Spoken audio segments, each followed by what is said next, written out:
Welcome to Ask Grandma Carol. Many of you have asked about making desserts. It's fun to get in the kitchen and make dessert. Today we're going to make a pie. What's your favorite kind of pie? Apple? Cherry? Pecan? You can buy pie at the store, but no way do pies sold in the store compare to pies made at home. Besides, there's so much variation with pie. Different crust recipes, different ways to make the filling. If you want it the way you like best, you have to make it at home. Today, we're going to make an apple pie.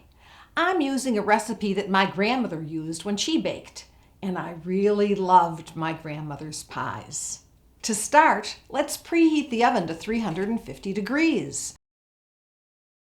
The oven will be hot and ready. First, we'll make the crust. You can use a mixer or a food processor. If neither is available, you can mix the crust by hand.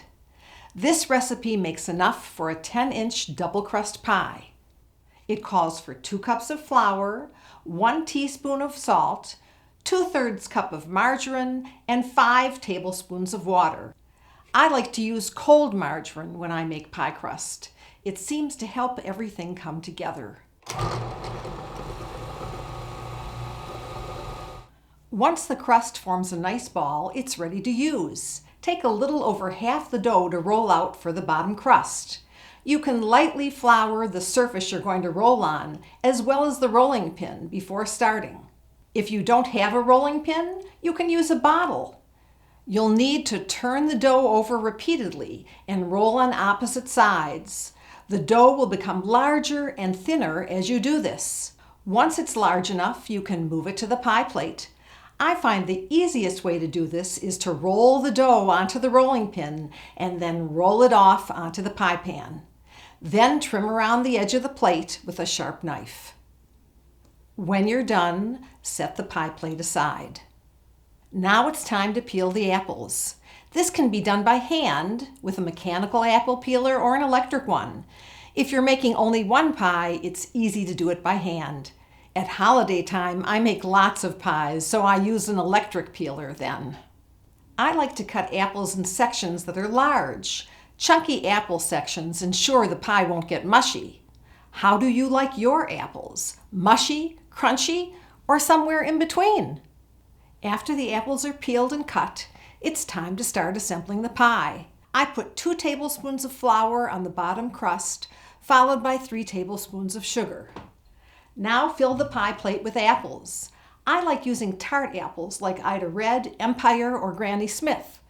Tart apples and sweet sugar provide a mouth-watering contrast. Once the pie plate is full of apples, pour 1 cup of sugar over them. Add some slices of margarine and 2 tablespoons of flour.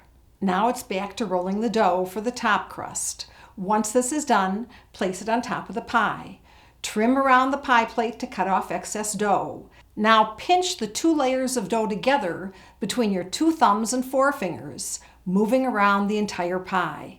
You'll want to pierce the pie repeatedly with a fork dipped into chilled water before placing the pie in the oven. The tiny holes you make let the pie breathe while it's baking. Set the oven timer for 1 hour and 10 minutes and put the pie in the oven.